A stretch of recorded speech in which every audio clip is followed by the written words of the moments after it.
നിഷ്പക്ഷമായി ചിന്തിക്കുകയാണെങ്കിൽ രാഹുൽ ഗാന്ധിയെ ഈ പ്രസിഡന്റ് പുടിൻ്റെ ആദരസൂചകമായി സംഘടിപ്പിച്ച വിരുന്നിൽ വിളിക്കാത്തത് നല്ലൊരു കാര്യമായിട്ടാണ് തോന്നുന്നത്. കാരണം രാജ്യത്തെ ഇകഴ്ത്തിക്കാട്ടുന്ന, അതായത് വിദേശ മണ്ണിൽ പോയി രാജ്യത്തെ ഇകഴ്ത്തിക്കാട്ടുന്ന, രാജ്യത്തിനെതിരെ സംസാരിക്കുന്ന, രാജ്യത്തെ ഭരണഘടനാ സംവിധാനങ്ങൾക്കെതിരെ ഇങ്ങനെ വിഷം വമിപ്പിക്കുന്ന, ജനാധിപത്യ സംവിധാനങ്ങളെ വെല്ലുവിളിക്കുന്ന ഒരു പ്രതിപക്ഷ നേതാവിനെ എന്തിനാണ് ഇങ്ങനെയൊരു ചടങ്ങിലേക്ക് ക്ഷണിക്കുന്നത് എന്നുള്ളതാണ് പ്രസക്തമായ ചോദ്യം. കാരണം മുമ്പും ഇന്ത്യയിൽ ഒരുപാട് പ്രതിപക്ഷ നേതാക്കളൊക്കെ ഉണ്ടായിട്ടുണ്ട്. പക്ഷേ എല്ലാവരും ക്രിയാത്മകമായുള്ള വിമർശനങ്ങളാണ് നടത്താറ്. പ്രത്യേകിച്ച് വിദേശ മണ്ണിൽ പോകുമ്പോൾ, വിദേശ രാഷ്ട്രങ്ങളിൽ പോകുമ്പോൾ രാജ്യത്തിനൊപ്പം ഉറച്ചു നിൽക്കുന്ന പ്രതിപക്ഷ നേതാക്കളെയാണ് നമുക്ക് കാണാൻ സാധിച്ചിരുന്നത്. പക്ഷേ രാഹുൽ ഗാന്ധി തൻ്റെ ദൗത്യം ഒരു പ്രതിപക്ഷ നേതാവ് എന്നുള്ള രീതിയിൽ നടപ്പാക്കുന്നില്ല, അല്ലെങ്കിൽ അദ്ദേഹം അത് ചെയ്യുന്നില്ല എന്നുള്ളതാണ് ഒരു പ്രധാനപ്പെട്ട കാര്യം.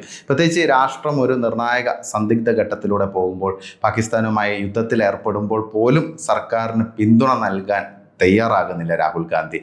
സർക്കാരിനെ ആവശ്യത്തിനും അനാവശ്യത്തിനും വിമർശിക്കുന്ന ഒരു സമീപനമാണ് പ്രതിപക്ഷ നേതാവ് പിന്തുടർന്നത്. ഈ രീതിയിലുള്ള ഒരു നേതാവിനെ, അല്ലെങ്കിൽ ഈ രീതിയിൽ നെഗറ്റിവിറ്റി വമിപ്പിക്കുന്ന ഒരു നേതാവിനെ ഇത്തരം ഒരു വളരെ പോസിറ്റീവായുള്ള ഒരു ചടങ്ങിലേക്ക് എന്തിനാണ് വിളിക്കുന്നത് എന്നുള്ളതാണ് പ്രസക്തമായ ചോദ്യം.